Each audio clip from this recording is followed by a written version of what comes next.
So my buddy Jeff asked me on Facebook, were there any amenities that I missed from the US? And I have to say that there aren't a lot of things that I miss from the US yet. I think part of that is because I've only been here for a month. It'll be interesting to see how that changes over time. But one thing that I can say for certain that I absolutely miss is peanut butter. I have yet to find peanut butter in any of the stores here. And that's so disappointing because I love peanut butter. I love peanut butter so much.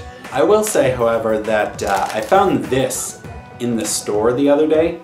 And I don't know if you can see it, but right there, right there, there's a little peanut.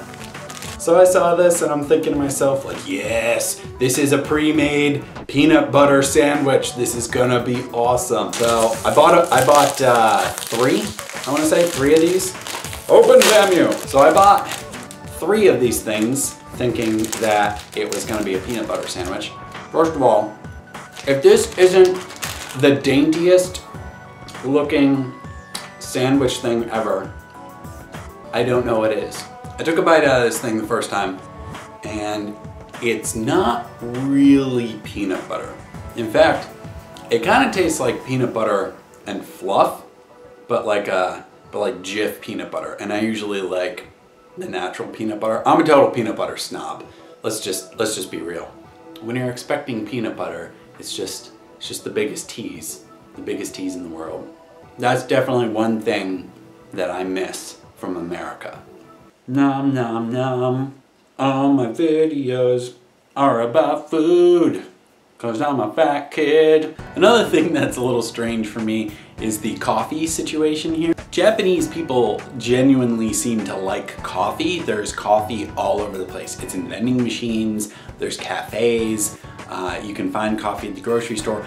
But the coffee that you find at the grocery store, from what I've seen at least, is more often things like this, instant coffee. And I gotta tell you, this tastes like duty.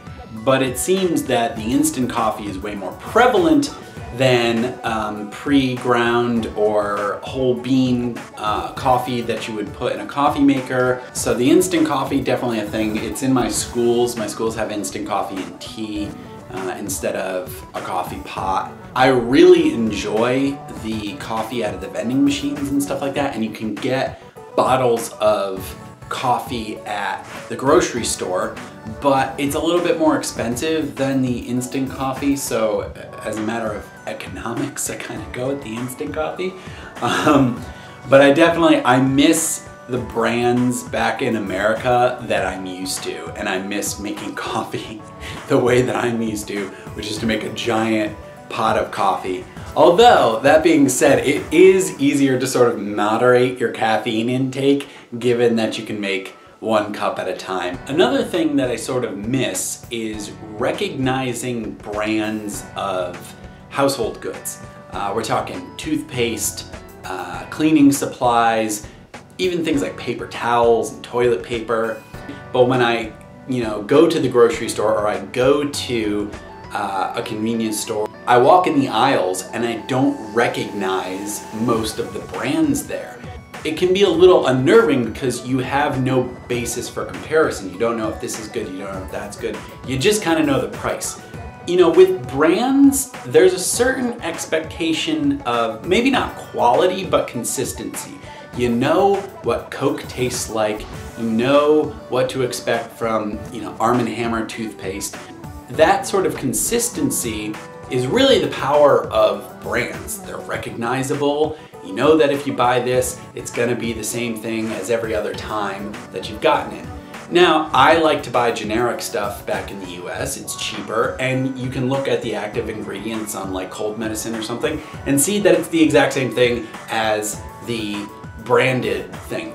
But I can't do that in Japan because I don't understand the labels. I can't compare, apples to apples and say this has the same active ingredient as this. And you can find some brands of things that you'd be used to from the US. For example, Aquafresh. But at the drugstore, this is literally the only brand of toothpaste that I recognize. I didn't have as much luck with laundry detergent. I got this, Nanox, right? Nanox. Now this product someone actually recommended, a Japanese person recommended this product to me, so I felt okay buying it. But if it was just up to me, I wouldn't have any clue. Especially because this is high efficiency detergent, and I've never used a high efficiency washing machine before. At least not in any of the places that I personally have lived. Here we've got bar soap, something that definitely comes in handy after I've been on a long bike ride because I'm usually pretty stanky. And again, I don't know this brand. It could be good, it could be bad. And so in general, I feel like brand recognition or the ability to compare branded items with generic items is definitely something that I miss from the US because it's just a matter of convenience. You know, you want to be able to go somewhere and get the thing that you're used to and have it perform the way that you expect. I took off my hat. So while I can't find peanut butter, I can find peanuts. And if there's one thing I learned from the show Kenan and Kel in the 90s, it's that all you need to make peanut butter are peanuts and butter.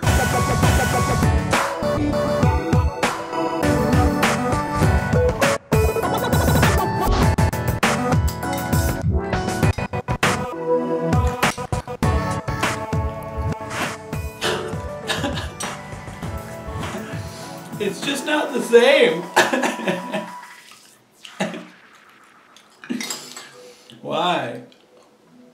Now it goes without saying, but just because I can't find something where I am does not necessarily mean that it doesn't exist in Japan. It's just here in the stores that I've been to, not so much.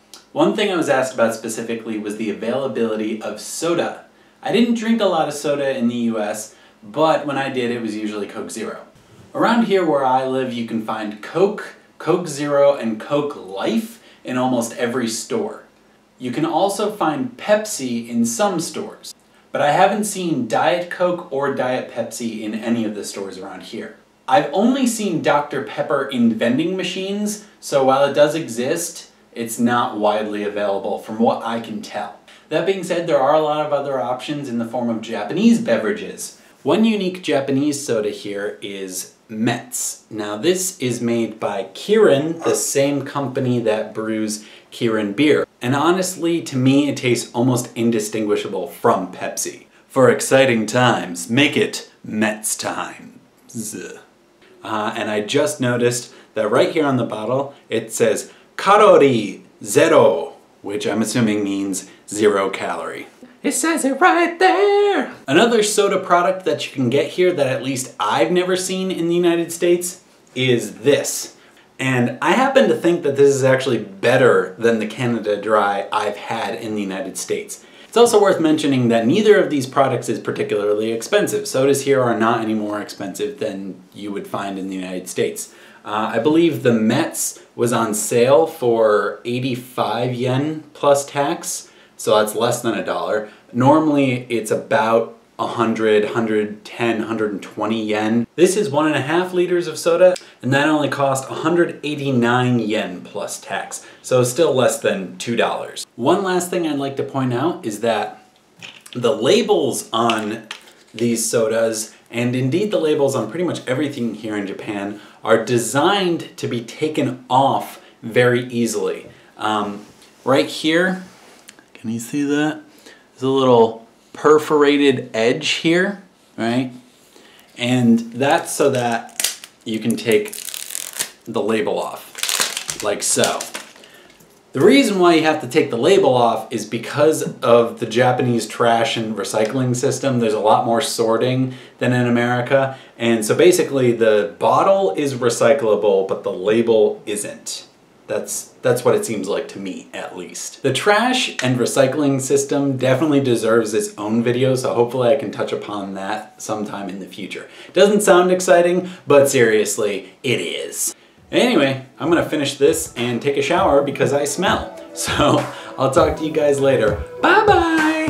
Oh, and one more thing that I forgot. I really miss Clif Bars. Best.